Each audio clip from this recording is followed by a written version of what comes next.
আসসালামু আলাইকুম সুপ্রিয় শিক্ষার্থীরা, কেমন আছো? আশা করি সবাই ভালো আছো, সুস্থ আছো। শিমুল মেমোরিয়াল নসরাত স্কুল অ্যান্ড কলেজে পঞ্চম শ্রেণীর বিজ্ঞান ক্লাসে তোমাদের সবাইকে স্বাগতম। উপস্থাপনায় আমি সাবরিনা আইরিন শান্তি, বিজ্ঞান বিভাগ, Shimul memorial Nusrat school and college, Rajshahi. শুরুতেই তোমরা কি দেখতে পাচ্ছ? তোমরা ছবি দেখতে পাচ্ছ, তাই না? এখানে কিছু একটা ঘটছে, এখানে কি করছে? কিছু একটা পরিবর্তন হচ্ছে। তোমরা কি এটা দেখে বুঝতে পারছো আজকে আমরা কি নিয়ে আলোচনা করব? এটার সাথে তোমরা কিন্তু অনেকেই পরিচিত, নিউজ দেখার সময় অনেক সময় তোমরা দেখে থাকো।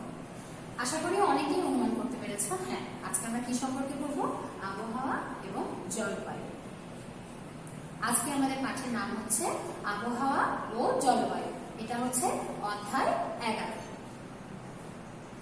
শুরুতে আমরা দেখে নিই আজকের ক্লাস শেষে তোমরা কি কি শিখতে পারবে। শিক্ষক ফলে কি কি রয়েছে তোমরা একটু দেখে নাও। আজকের পাঠ শেষে তোমরা কি কি শিখতে পারবে? আবহাওয়া ও জলবায়ুর মধ্যে সম্পর্ক বলতে পারবে, উচ্চচাপ ও নিম্নচাপ বর্ণনা করতে পারবে, বিরূপ আবহাওয়া সম্পর্কে বলতে পারবে। এখন আমরা কি কি বিষয় নিয়ে আলোচনা করব শুরুতেই আমরা একটু দেখে নিই। আমরা আলোচনা করব আবহাওয়া ও জলবায়ু, আবহাওয়া ও জলবায়ুর মধ্যে সম্পর্ক, পার্থক্য, আবহাওয়ার নিয়ামক সমূহ বা উপাদান সমূহ, বিরূপ আবহাওয়া, কালবৈশাখী, ঘূর্ণিঝড় সহ আরো কিছু বিষয় নিয়ে আমরা আজকে আলোচনা করব। শুরুতে আমরা দেখে নিই আবহাওয়াটা কি। আবহাওয়া হচ্ছে আমাদের যে প্রতিদিনের আকাশ এবং যে বায়ুমণ্ডলের যে অবস্থা, সেটাকে আমরা কি বলছি? আবহাওয়া।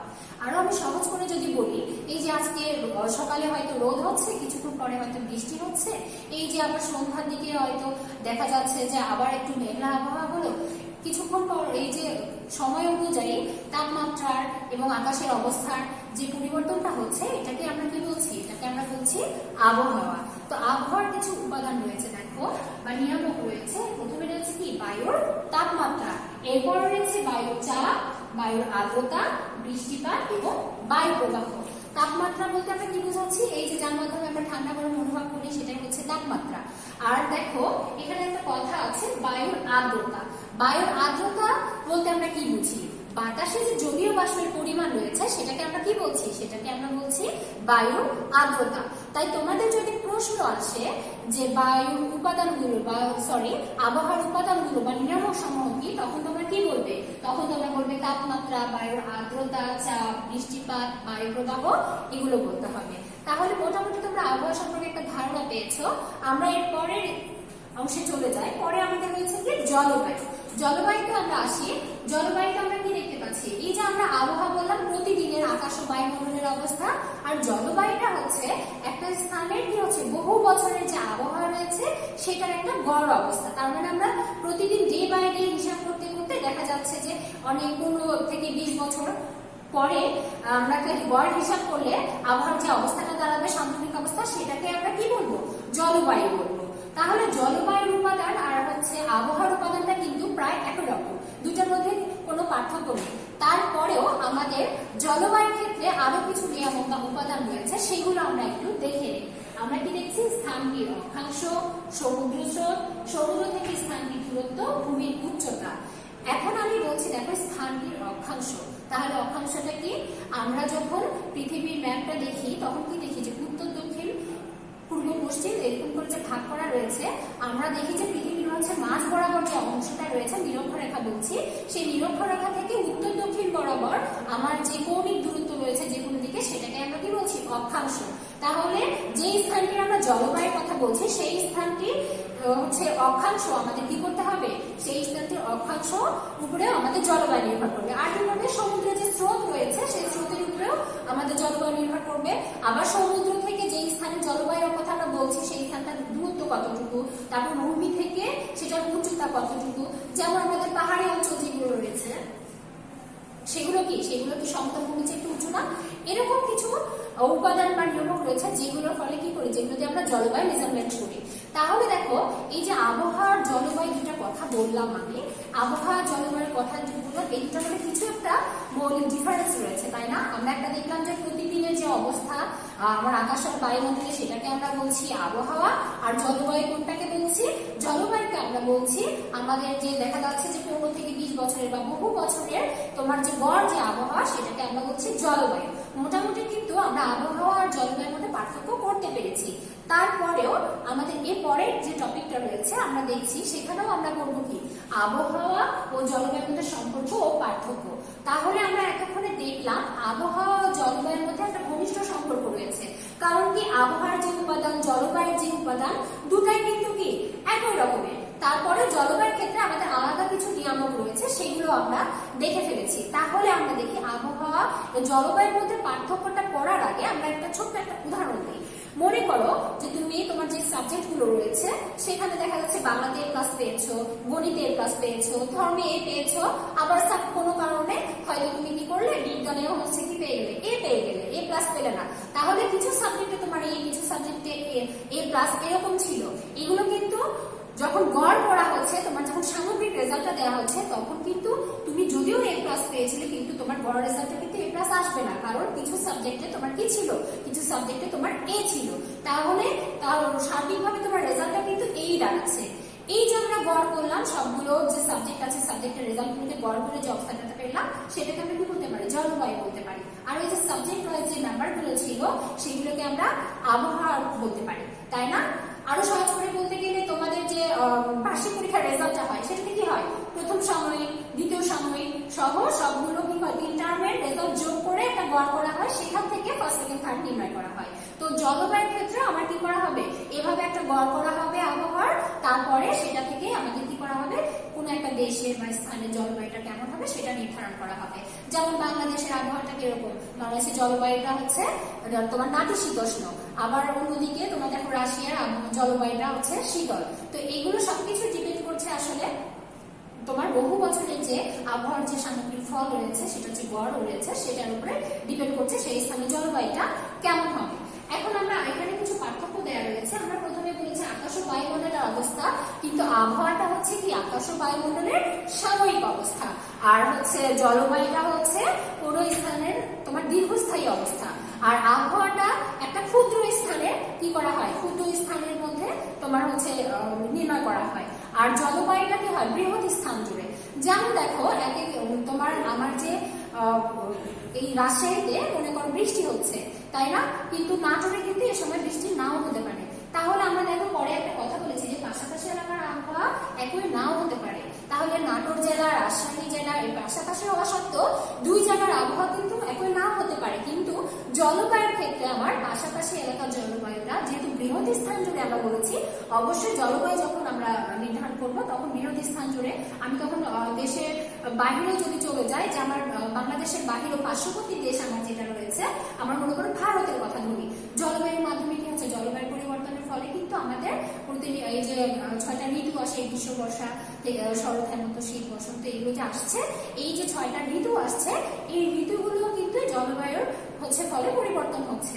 তাহলে আমরা যদি বলেছি যে পাশাপাশি এলাকার জলবায়ু সবসময় একই থাকবে, তাহলে আমাদের এখানে এখন কি চলছে? আমাদের এখানে এখন বর্ষা চলছে। পার্শ্ববর্তী দেশ যদি আমরা ভারত দেখি, পাকিস্তান দেখি, তাহলে কি হবে? ওগুলোতেও আমাদের কিন্তু এখন বর্ষাকালই চলছে। তার মানে আমার পাশাপাশি এলাকার মোটামুটি বৃহৎ স্থান ধরে যেহেতু আমি বলেছি, এর জন্য আমি দেশের বাইরে চলে গেলাম, যে দেশের পার্শ্ববর্তী দেশেও যখন আমরা দেখছি তখন কি দেখছি? যে জলবায়ু কিন্তু পরিবর্তন ঘটে নাই। মোটামুটি দুই জায়গায় জলবায়ুটা একই রকম। আমার যে সিজন চলছে ওখানেও সেই সিজন চলছে।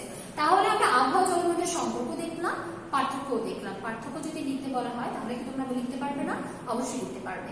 তোমাদের যদি 2টা পার্থক্য চাওয়া হয় বা 3টা পার্থক্য চাওয়া হয়, যেরকম পার্থক্য চাওয়া হবে সেই কয়টা তোমরা সুন্দর করে বুঝিয়ে লিখবে। তোমরা সবসময় মাথায় রাখবে যে আবহাওয়াটা সবসময় কি হবে? সাময়িক অবস্থা, আর ওইটা কি দীর্ঘস্থায়ী একটা অবস্থা জলবায়ু। আর এটা একটা ক্ষুদ্র স্থানের উপর হয়, আর ওটা কি দীর্ঘস্থানের একটা আবহাওয়ার গড় নির্ণয় করা হয়। এটা গেল। এরপরে আমরা দেখছি বায়ু চাপ এবং বায়ু প্রবাহ। প্রথমেই দেখো কি রয়েছে? বায়ু চাপ। আমরা এখানে দেখছি যে বায়ু তার ওজনের কারণে ভূপৃষ্ঠে যে চাপটা দেয় সেটাকে আমরা কি বলছি? সেটাকে আমরা বলছি বায়ু চাপ। তাহলে আমরা জানি কি যে বায়ু একটা পদার্থ, আর আমরা জানি কি পদার্থের সংজ্ঞা থেকে জানি কি আছে? পদার্থের ওজন আছে। তাহলে বায়ুর একটা ওজন আছে, আর যার ওজন আছে সে তো অবশ্যই চাপ প্রয়োগ করবে।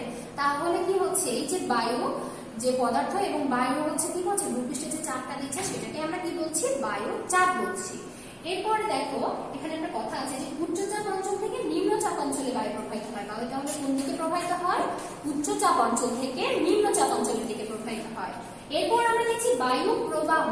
বায়ু প্রবাহটা কি দেখো, বায়ু কি হচ্ছে একদিক থেকে যে আরেক দিকে প্রবাহিত হচ্ছে এটাকে আমরা কি বলছি বায়ু প্রবাহ। তোমরা এখানে দেখতে পাচ্ছ এই যে বায়ু মানে বাতাস আসছে, এখানে একটা চক্রাকারে কি হচ্ছে উইন্ডমিলের মতো ঘুরছে, তাহলে এটা কি হচ্ছে বায়ু প্রবাহের কারণে হচ্ছে, তাই না? বায়ু একদিক থেকে আরেক দিকে যাচ্ছে, এই যে বায়ু একদিক থেকে আরেক দিকে যাচ্ছে এটাকে আমরা কি বলছি বায়ু প্রবাহ।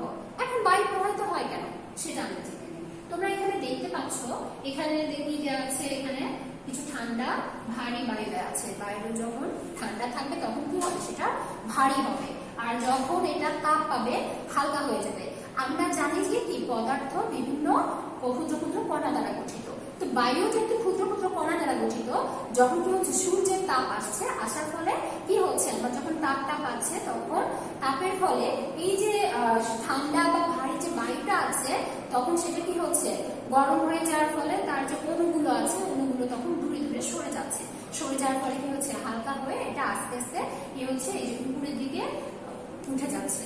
তখন কি হচ্ছে এই যে ঠান্ডা যে বায়ুটা আছে সেটা যখন উষ্ণ হয়ে হালকা হয়ে উপরের দিকে উঠে যাচ্ছে তখনই আস্তে আস্তে কি হচ্ছে বায়ুটা প্রবাহিত হচ্ছে। তার মানে আমার এই তাপমাত্রার প্রভাবে কিন্তু বায়ুটা এক জায়গা থেকে আরেক জায়গায় প্রবাহিত হচ্ছে। তাহলে বায়ু চাপ আর বায়ু প্রবাহ মোটামুটি আমরা সম্পর্কে একটা ক্লিয়ার ধারণা পেলাম। আমরা এখন বায়ু চাপ যে বললাম এই যে উচ্চ চাপ কথাটা বলেছি আর নিম্ন চাপ কথাটা বলেছি, তাহলে উচ্চ চাপ আর নিম্ন চাপ কি সেটা আমাকে জানতে হবে। এই যে আমি কিছুক্ষণ আগে বললাম যে সূর্যের তাপটা যখন আসছে তখন কি হচ্ছে তখন বায়ুটা হালকা হয়ে যাচ্ছে, হালকা হওয়ার ফলে কি হবে এই ভূপৃষ্ঠ থেকে আস্তে আস্তে উপরে চলে যাবে, আর উপরে যাওয়ার ফলে কি হবে বায়ুর চাপ কমে যাবে, কমে গেলে কি হবে একটা নির্দিষ্ট বায়ুর যে চাপটা রয়েছে এই চাপ যখন কমে যাবে সেটাকে আমরা কি বলবো নিম্নচাপ বলবো। তাহলে উচ্চ চাপ কাকে বলবো? আমরা যেহেতু দেখছি যে সূর্যের তাপে যখন উষ্ণ হয়ে যাচ্ছে হালকা হয়ে যাচ্ছে তখন সেটাকে বলছে নিম্নচাপ। তার মানে আমার যেখানে উচ্চ চাপ হবে সেখানে কিন্তু এই যে উষ্ণ বা তাপের বিষয়টা থাকবে না, সেখানেটা হালকা হবে না, অবশ্যই ভারী হবে। দেখো ভূপৃষ্ঠের কোনো অঞ্চলের তাপমাত্রা যখন হ্রাস পেয়ে যাবে তখন কি হবে বায়ুর চাপ পার্শ্ববর্তী যে অঞ্চল মানে পার্শ্ববর্তী যে এলাকাটা তোমার নিম্নচাপ হয়েছিল সেই জায়গাটা বায়ুটা তোমার হালকা আছে, তাহলে পার্শ্ববর্তী অঞ্চল থেকে কি হবে হালকা হয়ে যেহেতু সরে চলে আসছে তখন এসে তোমার যে অঞ্চলে চলে আসবে সেই অঞ্চলে যেহেতু মোটামুটি কি থাকবে একটু কম তাপমাত্রায় থাকবে এবং তোমার হচ্ছে ভারী থাকবে শীতল থাকবে, সেই জায়গায় যে চাপটা সৃষ্টি হবে বেশি চাপের সৃষ্টি হবে সেটাকে আমরা কি বলবো উচ্চ চাপ বলবো। তাহলে দেখো এখানে একটা কথা লেখা আছে স্থলভাগে যখন উচ্চ চাপ তখন আমার কি হবে আমার হচ্ছে সমুদ্রে কি হবে নিম্নচাপ হবে। তাহলে অবশ্যই যখন আবার এখানে উচ্চচাপ হবে এখানে তখন নিম্নচাপ হবে, সবসময় উল্টাটা হবে। এক জায়গায় যদি উচ্চচাপ কাজ করে আরেক জায়গায় অবশ্যই নিম্নচাপ কাজ করবে, কারণ আমরা জানি যে যখন উচ্চচাপ থেকে নিম্নচাপে পর্যায়ক্রমে কি হচ্ছে প্রতিনিয়ত বায়ুটা প্রবাহিত হচ্ছে। এখন যদি তোমাদের উচ্চচাপ এবং নিম্নচাপ কি এই ধরনের প্রশ্ন থাকে আমি আশা করি তোমরা খুব সুন্দরভাবে গুছিয়ে লিখতে পারবে। এখন আমি এই যে বললাম যে উচ্চচাপ থেকে নিম্নচাপে যাচ্ছে, তোমরা খেয়াল করে দেখো এই যে সমুদ্র ভাগ যেটা রয়েছে এখানে যে উচ্চচাপ রয়েছে উচ্চচাপ থেকে কি শীতল বায়ুটা নিম্নচাপ অঞ্চলে যে স্থলভাগ রয়েছে সেখানে চলে যাচ্ছে। আমি তোমাদের অক্ষাংশের কথা বলেছিলাম তাই না, এই যে নিরক্ষরেখার কথা তখন বলেছিলাম। এই যে দেখো মাঝ বরাবর একটা দাগ টানা দেখতে পাচ্ছ পৃথিবীর, এটা হচ্ছে আমাদের কি নিরক্ষীয় অঞ্চল। এখান থেকে তোমার কোনাকুনি ভাবে যে কোনো দিকে যে দূরত্বগুলো রয়েছে সেটাকে আমরা কি বলছি সেটাকে আমরা বলছি অক্ষাংশ, তাই না? এই যে দেখো এখানে উচ্চচাপ বলয় কাজ করছে, উচ্চচাপ বলয় থেকে যে তিন চিহ্নতে দেখো আবার নিম্নচাপ বলয়ের দিকে কি হচ্ছে বায়ুচাপ চলে আসছে, আবার এই যে উচ্চচাপ এখানে বলয় সৃষ্টি হয়েছে এখান থেকে উচ্চচাপ থেকে নিম্নচাপে যাচ্ছে, এভাবে পর্যায়ক্রমে কি হচ্ছে উত্তর দক্ষিণ মেরু বরাবর চারিদিকে কি হচ্ছে আমাদের বায়ুটা প্রবাহিত হচ্ছে। এখন দেখো এই যে আমাদের দেশে বর্ষা এবং শীতকাল গ্রীষ্মকাল বিভিন্ন সময় যে সিজন গুলো চেঞ্জ হচ্ছে এই মাঝে আমরা দেখছি এখানে তোমরা বঙ্গোপসাগরের একটা ছবি দেখতে পাচ্ছ। বাংলাদেশে যে মৌসুমী বায়ুটা কাজ করে আমাদের দেখা যায় যে বর্ষাকালে কি হয় বর্ষাকালে বঙ্গোপসাগর থেকে স্থলভাগের দিকে যে বায়ুটা চলে আসছে মৌসুমী বায়ুটা সেটাকে আমরা কি বলছি সেটাকে আমরা বলছি দক্ষিণ পশ্চিম মৌসুমী বায়ু। এটা কোথা থেকে আসবে এটাই যে বঙ্গোপসাগর থেকে আমাদের স্থলভাগে আসবে, এটা হচ্ছে দক্ষিণ পশ্চিম মৌসুমী বায়ু। এটা কখন হবে এটা হচ্ছে বর্ষাকালে হবে। আর এরপর যখন আমাদের শীতকাল থাকছে, দেখো শীতকালে কি হচ্ছে, স্থলভাগ থেকে বঙ্গোপসাগরের দিকে কি যাবে, আমার বায়ুটা চলে যাবে, সেটাকে আমরা কি বলছি, উত্তর পূর্ব মৌসুমী বায়ু। তাহলে তোমাদের যদি বলা হয় যে শীতকালে কোন বায়ু প্রবাহিত হচ্ছে, তারপরে আবার যদি বলা হয় যে উত্তর পূর্ব মৌসুমী বায়ু কোন কালে প্রবাহিত হয় বা কোন দিকে যায়, স্থলভাগ থেকে বঙ্গোপসাগরে যাচ্ছে নাকি বঙ্গোপসাগর থেকে স্থলভাগে আসছে, তাহলে তোমরা বিষয়গুলো খুব ভালোভাবে লিখতে পারবে না। যেহেতু ছোট ছোট প্রশ্নের বিষয় এগুলো, ব্যাখ্যামূলক প্রশ্ন না, ম্যাক্সিমাম ক্ষেত্রে এগুলো থেকে ছোট ছোট কিছু প্রশ্ন আসে। এই চিত্রটা তোমাদের বইও খুব সুন্দর করে দেওয়া আছে, তোমরা যদি বুঝতে না পারো বইটা আবার আরেকটু দেখে নিবে, ক্লিয়ার করে বুঝতে পারবে, ঠিক আছে। এখন আমরা দেখছি যে এই যে আমাদের আবহাওয়া রয়েছে, আবার বিভিন্ন উপাদান আমরা করলাম, তাই না, বায়ু তাপমাত্রা পড়লাম, তারপরে বায়ু আর্দ্রতা করলাম, বায়ু চাপ করলাম, বৃষ্টিপাত করলাম। এই যে বায়ুর যে উপাদানগুলো রয়েছে, কোনো কারণে যদি এই উপাদানগুলো কি হয়, আমাদের দেখা যাচ্ছে যে উপাদানগুলোর নির্দিষ্ট পরিমাণে যেরকম ভাবে আছে সেরকম স্বাভাবিক পরিস্থিতিতে না থেকে কোনো অস্বাভাবিক প্রক্রিয়া হয় এবং আমাদের পরিবেশের উপর বিরূপ প্রতিক্রিয়া সৃষ্টি করে, তাহলে সেটা কি হবে, অবশ্যই আমাদের বিরূপ আবহাওয়া বলি আমাদের। তাহলে এই যে বিরূপ আবহাওয়া বলছি, বিরূপ আবহাওয়ার মধ্যে কি রয়েছে, অবশ্যই সেটা স্বাভাবিক কোনো অবস্থা হবে না, যেটা আমাদের জন্য অস্বস্তিদায়ক হবে অথবা ক্ষয়ক্ষতির পরিমাণ বাড়িয়ে দিবে। এই ধরনের যে আবহাওয়াগুলো সৃষ্টি হচ্ছে তার মধ্যে দেখো বিরূপ আবহাওয়ার মধ্যে প্রথমে রয়েছে কি, তাপদাহ ও শৈত্যপ্রবাহ। তাপদাহ জিনিসটা কি, দেখো আমাদের তো দেখা যাচ্ছে গ্রীষ্মকালে গরম পড়ছে বা বছরের ম্যাক্সিমাম টাইমে বাংলাদেশে দেখা যাচ্ছে যে গরম আবহাওয়াটাই বেশি থাকে। তো যে সময় আমাদের গরম পড়ছে, নর্মালি একটা গরম আছে যেটা আমরা সহ্য করতে পারি, যেটা আমাদের খুব মানে আমরা হ্যাবিচুয়েটেড, কারণ আমাদের বাংলাদেশের ওয়েদারটাই ওরকম। বাট এমন দেখা যাচ্ছে অসহনীয় মাত্রায় বা অস্বাভাবিক মাত্রায় তাপ হয়ে গেল, যখন তাপমাত্রা অনেক বেশি বেড়ে গেল, দেখা যাচ্ছে 40 ডিগ্রি সেলসিয়াসের মতো হয়ে গেল, এরকম হয়ে গেল, তাহলে সেটা কি হবে, সেটাকে আমরা এই অস্বাভাবিক যে তাপের অবস্থা সেটাকে আমরা বলবো কি, তাপদাহ। সেটা আমাদের জন্য অবশ্যই কি হবে না, স্বস্তিদায়ক হবে না। দেখো অতি গরম আবহাওয়ার দীর্ঘস্থায়ী অবস্থায় হলো তাপদাহ, এটা অসহনীয় এবং অস্বাভাবিক হবে। আর এই সময় কি হবে, এই যে যখন তোমার তাপদাহ দেখা দেবে তখন কিন্তু জীবের তাপদাহে কি হতে পারে, জীবের মৃত্যুও হতে পারে, তারপর কি হতে পারে, ফসলের ক্ষতি হতে পারে। যখন তাপদাহ হবে তখন কিন্তু এটা অনাবৃষ্টি বা বৃষ্টির হচ্ছে স্বল্পতার কারণে হয়ে থাকবে, আর তখন কি হবে, অবশ্যই খরা দেখা দেবে। আর খরা দেখা দিলে কি হবে, আমাদের ফসলের ক্ষয়ক্ষতি হবে। আমরা জানি ফসলের জন্য অবশ্যই আমাদের কি প্রয়োজন, পানি প্রয়োজন, আর পানিটা নির্দিষ্ট সময় আমাদের সেচ সহ বিভিন্ন ভাবে আমরা দিয়ে থাকি, আর প্রাকৃতিক ভাবে কিছু পানি চলে আসে। তাহলে এটা হলো তাপদাহ। এখন দেখো বলছে শৈত্যপ্রবাহ। শৈত্যপ্রবাহের সাথে তোমরা অনেকে পরিচিত। দেখো যখন শীতকাল থাকে, বিশেষ করে জানুয়ারির দিকে কি হয়, সব দেখা যায় যে এক সপ্তাহ ধরে এমন একটা ওয়েদার হলো, এমন কুয়াশা, এমন এই অবস্থা যে তুমি সামনে দিয়ে হেঁটে যাচ্ছ, তোমার এই কয়েক হাত দূরে একজন মানুষ দাঁড়িয়ে আছে বা কেউ হেঁটে যাচ্ছে সেটাও দেখা যাচ্ছে না, এরকম একটা অবস্থা।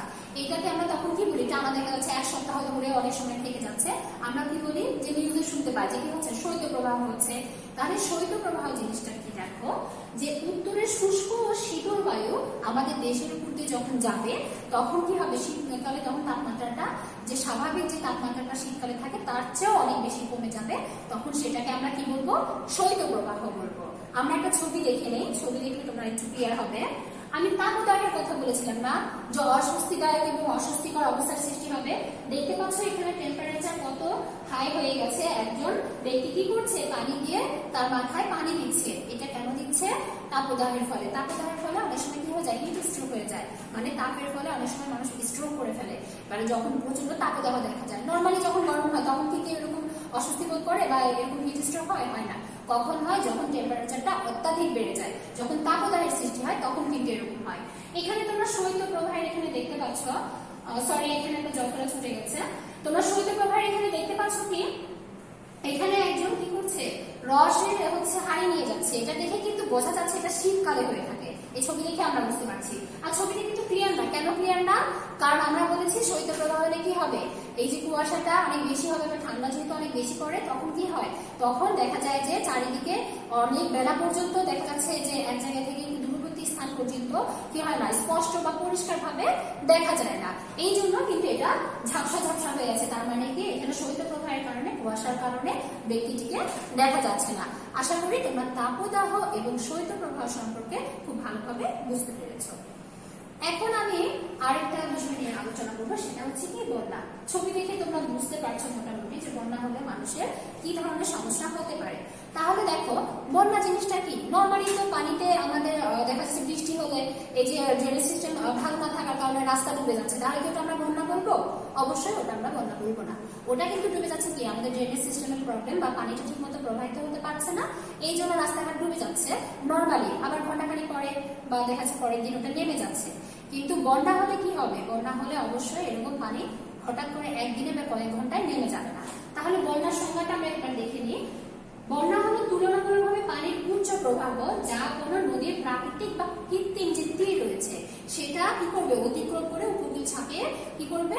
আমাদের যে জনবসতি আছে সেই আশেপাশে সমভূমি এলাকা কি করে দেবে? প্লাবিত করে দেবে, তাই না? তাহলে দেখো বর্ষাকাল, এই যে এখন যেটা চলছে আমাদের সিজন, সেটা কিন্তু বর্ষাকাল। তাহলে জুন থেকে সেপ্টেম্বর মাস বাংলাদেশে যে বর্ষাকাল রয়েছে, এই সময় সাধারণত কি হয়? এই টার্মটা ভালো করে খেয়াল করো, বাংলাদেশের 1/5 কি হয়? পানিতে তলিয়ে যায়। আর যদি আমার বন্যাটা খুব ভয়াবহ আকারে হয় তাহলে কি হবে? তাহলে আমার 2/3 পানির নিচে তলিয়ে যাবে। এখন দেখো বন্যা হলে যেহেতু দীর্ঘস্থায়ী একটা অবস্থা আমার সমভূমিতে চলে আসছে, তাহলে কি হবে? অবশ্যই বাড়িঘর কি হবে? ডুবে যাবে। তোমরা এই ছবিতেও দেখতে পাচ্ছ যে বাড়িঘর কি হয়েছে? ডুবে গেছে, মানুষ খুব অসহায় অবস্থায় রয়েছে। এমনকি গৃহপালিত যে পশুগুলো রয়েছে তাদেরও কি করতে হয়? সবাইকে বিপাকে করতে হয়।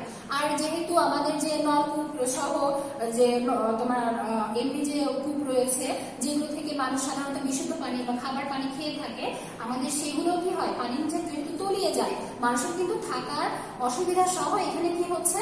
এখানে তোমার বিশুদ্ধ পানিরও কিন্তু সংকট দেখা দিচ্ছে। আর বিশুদ্ধ পানির সংকট দেখা দিলে কি হবে? মানুষ যখন অবিশুদ্ধ পানি বা দূষিত পানি পান করবে, অবশ্যই তার বিভিন্ন ধরনের পানিবাহিত রোগ হবে। তাহলে শুধু যে ফসলের ক্ষয়ক্ষতি হবে, ফসল ডুবে যাচ্ছে বা মানুষের জনজীবন হুমকির মুখে পড়ছে তা কিন্তু নয়, মানুষের বিভিন্ন ধরনের পানিবাহিত রোগেরও প্রাদুর্ভাব দেখা দিতে পারে বন্যা হবে। তো বন্যাটা সাধারণত বাংলাদেশে প্রায় বছরই, এটা প্রতি বছরই বন্যাটা দেখা দেয়। অন্যান্য প্রাকৃতিক দুর্যোগ যেমন তাপদাহ বা ওই ধরনের জিনিস দেখা যাচ্ছে যে প্রতি বছর হবে এমন কিছু না, কিন্তু তোমার বন্যাটা প্রতি বছরই বাংলাদেশে দেখা যায়। সাধারণত যেগুলো নদী তীরবর্তী এলাকা আছে তারা বেশিরভাগ সাফার করে। এরপর আমরা কি দেখছি? খরা। এখানে তোমরা একটা ছবি দেখতে পাচ্ছ, ছবিতে কি দেখতে পাচ্ছ? এবারে মাটি কি হয়েছে? ফেটে ফেটে গেছে, তাই না? তো এখন আমরা যে কিছুক্ষণ আগে যখন তাপদাহ করেছিলাম তখন আমরা বলেছিলাম তাপদাহ হলে কিন্তু কি হতে পারে? আমার কি হচ্ছে? খরা হতে পারে। কারণ তাপদাহটা তখনই হবে যখন আবহাওয়াটা শুষ্ক থাকবে, অনাবৃষ্টি হবে, দীর্ঘদিন বৃষ্টি হবে না, তখন কিন্তু আমার কি হবে? খরা দেখা দিবে। তাহলে আমি যদি খরার সংজ্ঞা লিখতে চাই তাহলে বলবো কি? অনেক লম্বা সময় শুষ্ক আবহাওয়া থাকলে, এটা এমন হচ্ছে 1-2 দিন থাকলো, একটা দীর্ঘ সময় ধরে থাকতে হবে, তাহলে আমরা সেটাকে কি বলবো? খরা বলবো। তাহলে দেখো আমি বলেছিলাম যে খরা কি কারণে হয়? অস্বাভাবিক কম বৃষ্টিপাত এবং উচ্চ তাপমাত্রায় হলো খরা সৃষ্টির কারণ। আর খরাটা সাধারণত উত্তর পশ্চিমাঞ্চলে দেখা যায় বাংলাদেশে। উত্তর পশ্চিমাঞ্চলের মধ্যে কোনগুলো রয়েছে? যেমন আমরা যে রাজশাহী শহরে রয়েছি সেটা রয়েছে রাজশাহী, চাঁপাইনবাবগঞ্জ, বগুড়া, এরকম যে জেলাগুলো রয়েছে এগুলো কিন্তু উত্তর পশ্চিমাঞ্চলের অন্তর্ভুক্ত। এগুলো জেলায় সাধারণত কি দেখা যায়? আমাদের খরা দেখা যায়। তাহলে তোমাদের যদি বলা হয় যে খরার কারণ কি, তখন কিন্তু তোমাদের বলতে হবে অস্বাভাবিক কম বৃষ্টিপাত ও উচ্চ তাপমাত্রায় হলো খরার কারণ। এখন আমরা কি দেখছি? কাল বৈশাখী, তাই না? এখানে একটা ছবি দেখতে পাচ্ছ, ছবিতে দেখছো যে গাছপালা একবারে ডালপালা নুয়ে পড়ছে, ঝড়ঝাপটা আসলে এরকম হয়, আমরা দেখে থাকি। এখন দেখো বৈশাখী শব্দটা আছে, তাতে করে কিন্তু তোমরা অনুমান করতে পারছো যে আসলে কাল বৈশাখীটা কখন হয়। কাল বৈশাখী বৈশাখ মাসে সাধারণত হয়ে থাকে। তাহলে দেখো এই সময় কি হয়? গ্রীষ্মকালে আমাদের দেশে খুব বজ্র ঝড় হয়, আমরা যে বজ্রপাত হয় না, খামারে হয়, জোরে জোরে শব্দ হয়, তখন ঝড়ের সাথে এই ধরনের বজ্র ঝড় হবে। আর এটা সাধারণত দেখো বিকাল বেলায় বেশি হয়। আর এই ঝড়ে কি হয়? 20 কিলোমিটার এলাকা জুড়ে তোমার হচ্ছে বিস্তৃত থাকতে পারে। আর এই ঝড়ের সময় তো তোমার অন্যান্য যে প্রাকৃতিক দুর্যোগ আছে এটার মতো তোমার এটাতে কি হতে পারে? ঘর বাড়ি হচ্ছে ধ্বংস হয়ে যেতে পারে। দেখা যাচ্ছে ঘর বাড়ির চাল যাদের আছে, টিনের চাল বা ঘরের ছাউনি আছে, তাদের ছাউনিগুলো উড়ে যেতে পারে। এই ধরনের মানুষের হচ্ছে ঘর বাড়ি এবং বাসস্থানের ক্ষয়ক্ষতি হতে পারে।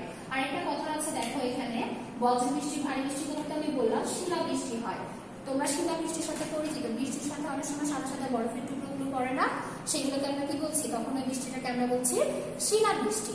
তাহলে কালবৈশাখী ঝড়, আবার দেখো এখানে কয়েকটা টার্ম তোমরা একটু ভালো করে খেয়াল করে দেখো। যদি বৈশিষ্ট্য লিখতে বলা হয় তোমরা কি লিখবে? এই ঝড় সাধারণত বিকাল বেলা হয়, তারপরে এই ঝড় সর্বোচ্চ 20 কিলোমিটার পর্যন্ত বিস্তৃত থাকতে পারে। তোমরা এই অংশটুকু একটু ভালো করে মনে রাখো, কারণ তোমরা এরপরে যখন টর্নেডো সাইক্লোন করবে এখানেও কিন্তু কয় কিলোমিটার পর্যন্ত বিস্তৃত এই বিষয়গুলো আছে। তো দেখা যাচ্ছে যে তুমি হয়তো কালবৈশাখীর সাথে টর্নেডো বা ঘূর্ণিঝড় এগুলো গুলিয়ে ফেলতে পারো, তাই এই টার্মগুলো একটু ভালো করে খেয়াল রাখবে। তাহলে আমরা কালবৈশাখী ঝড় দেখে নিলাম। এরপরে আমরা দেখছি কি টর্নেডো, তাই না? টর্নেডোটা অ্যাকচুয়ালি এই ঝড়টা দেখা যাচ্ছে যে বাংলাদেশে এই ঝড়টা হয় না সাধারণত। টর্নেডোটা হচ্ছে অন্যান্য যে দেশগুলো আছে, পশ্চিমবঙ্গের যে দেশগুলো আছে সেগুলোতে সাধারণত বেশি হয়ে থাকে। দেখো, টর্নেডো হলো সরু ফানেল আকৃতির ঘূর্ণায়মান শক্তিশালী বায়ু প্রবাহ। তোমরা দেখতে পাচ্ছ এখানে একটা ফানেলের মতো সৃষ্টি হয়েছে, ঘূর্ণায়মান একটা বায়ু প্রবাহ। এটা কিন্তু হঠাৎ করে সৃষ্টি হয়, আবার হঠাৎ করে থেমে যায়, কোনো সংকেত ছাড়াই এটা কিন্তু সৃষ্টি হয়। এই যে কুণ্ডলী পাখি আছে, দেখো শক্তিশালী একটা বায়ু প্রবাহ। এটা কি হচ্ছে, আকাশের যে বজ্রমেঘের স্তর আছে সেখান থেকে একবার ভূপৃষ্ঠ যেটা আছে আমাদের মাটি সেই পর্যন্ত চলে আসে। তোমরা খেয়াল করে দেখো, ভূপৃষ্ঠ থেকে একবারে মনে হচ্ছে আকাশ ছুঁয়ে গেছে, দেখতে পাচ্ছ বায়ুর যে স্তরটা। তাহলে দেখো এটা কিন্তু 1 কিলোমিটারের তোমার হচ্ছে কম আকার ধারণ করে। এই যে বিস্তৃতির কথা বলেছিলাম যে কালবৈশাখীটা কি হচ্ছে, কালবৈশাখী তোমার 20 কিলোমিটার পর্যন্ত, আর এটা কি 1 কিলোমিটারের কম এটার আকার হয়ে থাকে। তারপরে দেখো, টর্নেডো হলো কিন্তু ফসলের ক্ষয়ক্ষতি হবে। যখন এরকম তোমার একটা বিশাল একটা বায়ু প্রবাহের একটা ঝড়ের মতো হচ্ছে, তখন অবশ্যই তোমার কি হবে, ফসলের ক্ষয়ক্ষতি হবে। ফসল দেখা যাচ্ছে যে হয়তো যেগুলো পরিপক্ক ফসল ছিল সেগুলো পড়ে যাচ্ছে বা গাছপালা ধ্বংস হয়ে যেতে পারে। তো এটা গেল। আর সাধারণত টর্নেডোটা কোথায় সৃষ্টি হয়, স্থলভাগে সৃষ্টি হয়। কারণ আমি কেন কথাটা বললাম যে স্থলভাগে সাধারণত সৃষ্টি হয়, এরপরে আমরা যেটা করবো সেখানে কিন্তু জলভাগের একটা ব্যাপার রয়েছে। ঝড় তো বিভিন্ন ধরনের আমরা করছি, বা বায়ু প্রবাহ যে ঘূর্ণনটা হচ্ছে, তো এটা সাধারণত কোথায় সৃষ্টি হচ্ছে, স্থলভাগে সৃষ্টি হয়। তাহলে আমরা এই টর্নেডো থেকে কি কি জানলাম? একটা হচ্ছে সরু ফানেলের মতো আকৃতি ধারণ করছে বায়ু প্রবাহটা, আর কি হচ্ছে 1 কিলোমিটারের কম এলাকা জুড়ে কি হচ্ছে বিস্তৃতিটা হচ্ছে, আর এটা সাধারণত স্থলভাগে সৃষ্টি হচ্ছে। তাই টর্নেডো সম্পর্কে যদি ছোট ছোট কোনো প্রশ্ন আসে বা বৈশিষ্ট্য লিখতে করা হয়, আশা করি তোমরা সবাই পারবে। এখন আমরা দেখি ঘূর্ণিঝড় বা সাইক্লোন। আমি কিছুক্ষণ আগে বলেছিলাম না যে স্থলভাগে সৃষ্টির কথাটা কেন বারবার বলছি, এরপরে আমাদের যে ঝড়টা রয়েছে সেটার সাথে এটা রিলেটেড ছিল। তোমরা দেখতে পাচ্ছ ঘূর্ণিঝড় বা সাইক্লোন, এখানে বা লেখার কারণ হচ্ছে এই ঘূর্ণিঝড়টাকে কিন্তু আবার সাইক্লোন বলা হচ্ছে, ঠিক আছে? তো দেখো, গ্রীষ্মমণ্ডলীয় ঝড় বা বায়ুমণ্ডলের উত্তাল অবস্থা যা বাতাসে প্রচন্ড ঘূর্ণায়মান গতির ফলে সংঘটিত হয়, সেটাকে আমরা কি বলছি, সেটাকে আমরা বলছি ঘূর্ণিঝড়। ঘূর্ণিঝড়ের দেখো ইংরেজি যে নামটা আছে সেটাকে বলছি সাইক্লোন। সাইক্লোন শব্দটা অ্যাকচুয়ালি এসেছে গ্রিক শব্দ, যেটা আছে গ্রিক একটা শব্দ, সেটা হচ্ছে কাইক্লোস, সেটা হচ্ছে সাপের কুণ্ডলী যেটার অর্থ। তো এটা যেহেতু আমি একটু পরে ছবি দেখবো, এটা যেহেতু এই যে সাপের কুণ্ডলীর মতো পেঁচিয়ে পেঁচিয়ে তোমার হচ্ছে সমুদ্র থেকে চলে আসে, এই জন্য এটার নামকরণ করা হয়েছে সাইক্লোন। তো সাইক্লোনের কিছু বৈশিষ্ট্য আমরা দেখে নিই। এই যে আমি বলেছি যে নিম্নচাপের ফলে কিন্তু এটা একটা সামুদ্রিক ঝড় যে সৃষ্টি হবে, এটা হচ্ছে একটা সামুদ্রিক ঝড়। আর হচ্ছে ভারত মহাসাগরে সৃষ্টি হয়, এটা কোথায় সৃষ্টি হয়, ভারত মহাসাগরে। তারপর দেখো, তোমাকে যদি সাইক্লোন কেও বলা হয় তখন কিন্তু তুমি বলতে পারবে যে ভারত মহাসাগরে সৃষ্ট ঘূর্ণিঝড়কে সাইক্লোন বলে, তুমি এভাবেও সংজ্ঞাটা দিতে পারবে। কিছুক্ষণ আগে আমি বলেছিলাম না যে কোনটা কত কিলোমিটার পর্যন্ত বিস্তৃত, এইগুলো কথাগুলো তোমাদের একটু ভালোভাবে কি করতে হবে, আলাদা আলাদা করে সেপারেট করে আইডেন্টিফাই করতে পারতে হবে। প্রথমে দেখা যাচ্ছে কি এখানে 500 থেকে 800 কিলোমিটার এলাকা জুড়ে বিস্তৃত। এটা কত কিলোমিটার এলাকা জুড়ে বিস্তৃত, 500 থেকে 800 কিলোমিটার এলাকা জুড়ে বিস্তৃত। আর এর ফলে দেখো জলোচ্ছ্বাসের সৃষ্টি হতে পারে, যেহেতু এটা সামুদ্রিক ঝড় আর সমুদ্র থেকে ঝড়টা চলে আসে, তাহলে কি হবে, জলোচ্ছ্বাসের সৃষ্টি হবে। তাহলে আমাকে জানতে হবে জলোচ্ছ্বাস জিনিসটা কি। তোমরা এখানে দেখছো যে সমুদ্রের জল বা পানি যখন কি হবে, এখানে একটা টার্ম আছে দেখো, 4-5 ফুট উঁচু হয়ে যাবে, উঁচু হয়ে তীব্র বেগে যখন কি হবে উপকূলে তোমার হচ্ছে আছড়ে পড়বে, তখন তাকে আমরা কি বলবো, জলোচ্ছ্বাস বলবো। জলোচ্ছ্বাসটা সাধারণত দেখা যায় সমুদ্র উপকূলবর্তী যেগুলো এলাকা আছে, এই তোমার হচ্ছে কক্সবাজার, চট্টগ্রাম, তোমার এইগুলো যে এলাকা, টেকনাফ সহ যেগুলো এলাকা রয়েছে, যেগুলো তোমার সমুদ্র তীরবর্তী এলাকা, সেইগুলোতে সাধারণত কি দেখা যায়, জলোচ্ছ্বাসটা দেখা যায়। তাহলে দেখো, জলোচ্ছ্বাসের যদি সংজ্ঞাও আসে যে জলোচ্ছ্বাস কি, তোমরা কি লিখতে পারবে না সবাই? অবশ্যই লিখতে পারবে। এই জিনিসটা তোমরা আবার খেয়াল করো, তোমার সাইক্লোন বা ঘূর্ণিঝড় এটা কিন্তু 500 থেকে 800 কিলোমিটার এলাকা জুড়ে বিস্তৃত। আর অন্যান্য প্রাকৃতিক দুর্যোগের মতো এটার ফলেও তোমার কি হবে, ফসলের ক্ষয়ক্ষতি হবে, মানুষের বাসস্থান নষ্ট হবে। তো এই ধরনের কমন কিছু হচ্ছে তোমার ক্ষয়ক্ষতি, যেটা যে কোনো ধরনের যে প্রাকৃতিক বিপর্যয় রয়েছে বা বিরূপ আবহাওয়ার কারণে কিন্তু হবে। গত মাসে তোমরা মে মাসে কি হয়েছিল আমাদের? মে মাসে হচ্ছে আমাদের যে আমফান যে ঝড়টা হলো, এছাড়াও বুলবুল, ফণী, এরকম বিভিন্ন ধরনের ঝড়ের তোমরা নাম শুনেছ না বিভিন্ন সময়? এই ঝড়গুলো কিন্তু এই যে ঘূর্ণিঝড় বা সাইক্লোন। এখানে তোমরা ছবি দেখতে পাচ্ছ, আমি বলেছিলাম এই যে কুণ্ডলী বাঁকিয়ে চলে এসেছে, তাই না? আর এটা কি হচ্ছে? সমুদ্র থেকে স্থলভাগে কিন্তু চলে আসছে। আস্তে আস্তে অলরেডি এখানে খেয়াল করছে যে কি অবস্থাটা সৃষ্টি হয়েছে। তো ঝড়, এই যে ঘূর্ণিঝড় বা সাইক্লোন যখন হবে তখন কিন্তু এরকম হবে। এখানে একটা জিনিস আছে দেখো, যখন তোমার এই যে যেহেতু এটা সমুদ্র থেকে তোমার স্থলভাগে চলে আসছে, তাই এই ঝড়টা বা বাতাসের গতিবেগকে কি করা যাবে? আবার যদি একটু কমানো যাবে। যদি আমাদের কি থাকে, বিভিন্ন গাছপালা থাকে, তাহলে গাছপালার উপর দিয়ে যেহেতু অনেকখানি অংশ চলে যাবে, তখন ওখানে বাধাপ্রাপ্ত হবে। তখন কি হবে? এই যে ঝড়ের যে গতিটা সেটা কিন্তু কমে যায়। যেমন দেখো, যখন হচ্ছে আমফান হয়েছিল তখন কি হয়েছিল? আমাদের সুন্দরবনের ওই এলাকা দিয়ে আসছিল এবং সুন্দরবনের যে গাছপালাটা ছিল সেখানে কি হচ্ছিল? সেইখানে তোমার হচ্ছে গাছপালাতে এসে যেহেতু বাধাপ্রাপ্ত হয়ে তারপরে লোকালয়ে প্রবেশ করেছিল, এর জন্য গতিটা কিন্তু কমে গিয়েছিল এবং ক্ষয়ক্ষতির পরিমাণটাও কমে গিয়েছিল। তো এটা আমাদের তাহলে উপকূলীয় যে এলাকাগুলো আছে সেগুলোতে আসলে গাছপালা থাকাটা আমাদের জন্য জরুরি। তাহলে প্রাকৃতিকভাবে যে গাছপালাগুলো আছে সেগুলো তো আমাদের ধ্বংস করা উচিতই না। আর প্রাকৃতিকভাবে না থাকলেও আমাদের যেগুলো দেখা যায় উপকূলীয় সবুজ বেষ্টনী করে, উপকূলীয় এলাকায় বিভিন্ন গাছপালা লাগিয়ে একদম বেষ্টনী বা বাঁধ তৈরি করা হয়। তো এগুলো করলে কি হবে? আমাদের যে ঝড় বা সাইক্লোন আছে এটার ক্ষয়ক্ষতিটা যতটা সম্ভব কমানো সম্ভব। আজকে আমাদের এতটুকুই ছিল। তাহলে আমরা দেখলাম যে আবহাওয়ার যে বিরূপ প্রতিক্রিয়া আছে, জলবায়ুর প্রভাবে কি হচ্ছে, এগুলো আমরা সবকিছু দেখে নিলাম। এখন আমাদের মূল্যায়নের কিছু প্রশ্ন রয়েছে। আমি এখন দেখে নিই যে মূল্যায়নের প্রশ্নগুলো বলছি, তোমরা প্রশ্নগুলোর উত্তর বলতে পারছো কিনা। প্রথমে কি রয়েছে? বায়ুর চাপ অত্যাধিক কমে গেলে কি ঘটে? বায়ুর চাপ অত্যাধিক কমে গেলে কি ঘটে? হ্যাঁ, ঠিক বলেছ, বায়ুর চাপ অত্যাধিক কমে গেলে ঝড় হয়। এরপর দেখো, বাংলাদেশে প্রতি বছর কোনটি দেখা যায়? আমি আবার বলছি, বাংলাদেশে প্রতি বছর কোনটি দেখা যায়? বাংলাদেশে প্রতি বছর বন্যা দেখা যায়। এরপর দেখো, খরার কারণ কি? এটা কিন্তু আমি দুইবার রিপিট করেছিলাম। খরার কারণ কি? আমি বলেছিলাম যে তোমার তাপদাহ, আরেকটা কি? অনাবৃষ্টি বা অনেকদিন ধরে বৃষ্টি না হলে তখন কি হয়? খরা হয়। আবহাওয়ার উপাদানগুলো কি কি? আবহাওয়ার উপাদানগুলো আমি কিন্তু প্রথমে বলেছিলাম। আবহাওয়ার উপাদানগুলোর মধ্যে কি কি রয়েছে? আবার রয়েছে বায়ুর তাপমাত্রা, আর্দ্রতা, বৃষ্টিপাত, বায়ুচাপ। তো তোমরা দেখা যাচ্ছে উপাদানগুলো কি কি, এখানে 3-4টা বা 4টা-5টা লিখলে তোমার হবে। তাহলে মূল্যায়নগুলো তোমরা দেখে নিলে। নেক্সট যে আমরা এই যে অধ্যায়টা করলাম, এটার উপরে কি রয়েছে? আমাদের টপলেস ওয়ার্ড রয়েছে। টপলেস ওয়ার্ড রয়েছে। এখন আমরা দেখে নেই। আজকে এই পর্যন্তই ছিল। সবাই বাসায় ভালো থাকবে, সুস্থ থাকবে, স্বাস্থ্যবিধি মেনে চলবে। সবাইকে ধন্যবাদ।